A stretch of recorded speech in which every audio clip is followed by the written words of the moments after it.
Halo semua, kita dari kelompok 154 KKN BBM 65 Universitas Erlangga. Hari ini kita bakal bikin ekoenzim bareng-bareng, disimak ya. Jadi sebelum membuat ekoenzim, ada baiknya jika kita mengenal ekoenzim lebih dalam lagi. Jadi apa sih sebenarnya ekoenzim itu? Ekoenzim merupakan hasil fermentasi limbah dapur seperti buah dan sayur.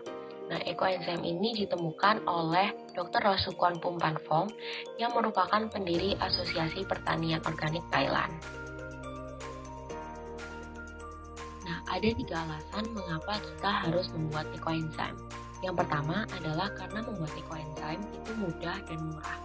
Semua bahan yang digunakan dalam proses pembuatan ekoenzim itu ada di dapur dan harganya juga relatif murah.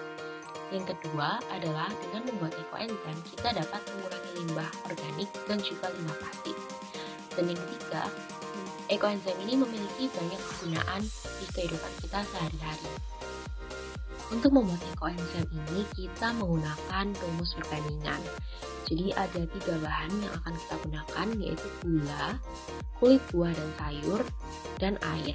Jadi perbandingannya adalah 1 bagian gula banding 3 bagian kulit buah dan sayur banding 10 bagian air. Jadi misalnya kita punya 300 gram kulit buah dan sayur, berarti kita akan mencampurkan kulit buah dan sayur itu dengan 100 gram gula dan 1 kilo air.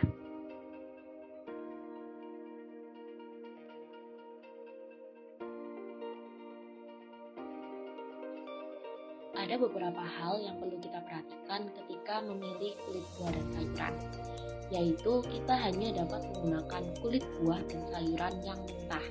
Tidak boleh menggunakan yang sudah dimasak ataupun yang sudah busuk, berulat, atau berjamur. Lalu, kita juga dapat menggunakan kulit jeruk atau lemon dan daun pandan untuk menghasilkan aroma ekoenzim yang lebih segar. Semakin banyak jenis buah yang kita gunakan, maka akan semakin kaya kandungan ekoenzim kita.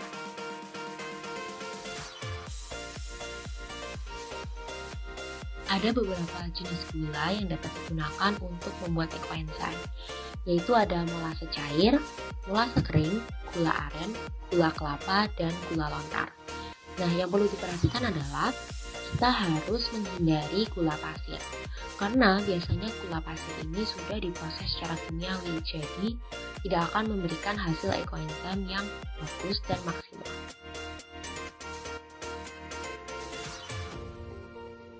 Ada beberapa jenis air yang dapat kita gunakan. Kita bisa menggunakan air sumur, air buangan AC, air isi ulang, air galon, air hujan, maupun air pump atau air keran. Tapi ada beberapa catatan yang perlu diperhatikan. Ketika kita menggunakan air hujan, maka air hujan ini harus merupakan air hujan yang ditampung langsung dari langit. Tidak boleh air hujan yang sudah terkena genteng. Lalu, kita harus mengendapkan air hujan ini selama 24 jam sebelum menggunakannya. Jika kita menggunakan air pump atau air keran, maka kita harus mendiamkan air ini selama 24 jam terlebih dahulu. Nah, tujuannya adalah karena kita mau memisahkan kandungan kaporit dari air yang akan kita gunakan ini.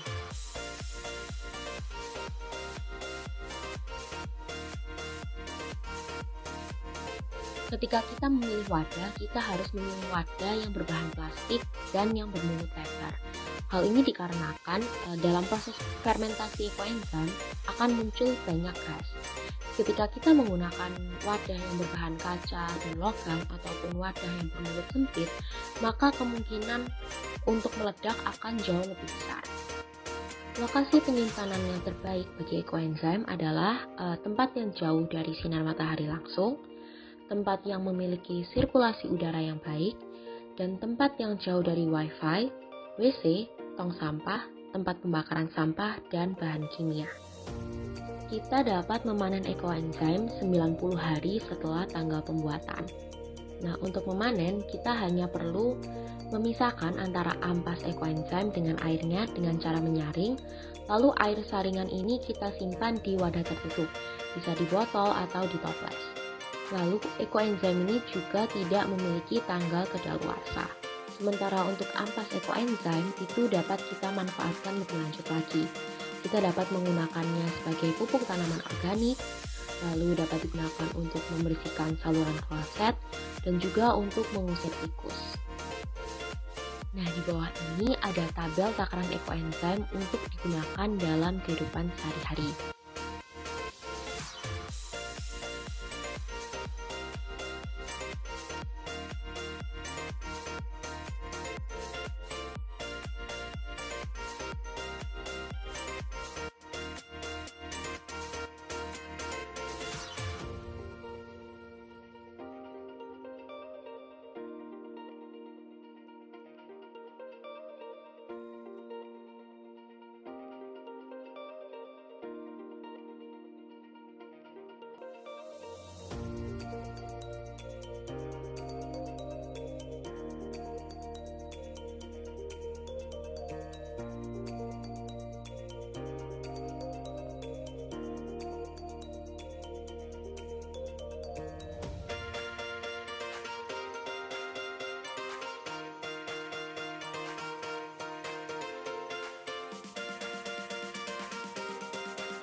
Jadi meskipun tadi kita udah aduk semuanya, kita tetap harus mantau ekoenzimnya ini. Jadi tiap hari selama 1 minggu pertama, kita tetap harus buka wadah ekoenzimnya paling enggak 1 hari sekali. Nah tujuannya itu untuk ngeluarin gas-gas yang terbentuk di dalam wadahnya ini. Nah untuk minggu-minggu sesudahnya, bisa mungkin 2-3 hari sekali aja dibukanya. Nah setelah 3 bulan dari tanggal pembuatan itu berarti ekoenzimnya udah selesai dan udah siap pakai. Nah kalau udah 3 bulan berarti kita bisa keluarin ini kulit-kulit buahnya, terus kita saring. Nah nanti jadinya apa? Jadi kayak gini. Nah ini warnanya agak tua karena waktu itu kita bikinnya pakai gula Jawa, jadi memang warnanya gelap banget. Tapi nanti warnanya akan menyesuaikan sama gula yang kalian pakai.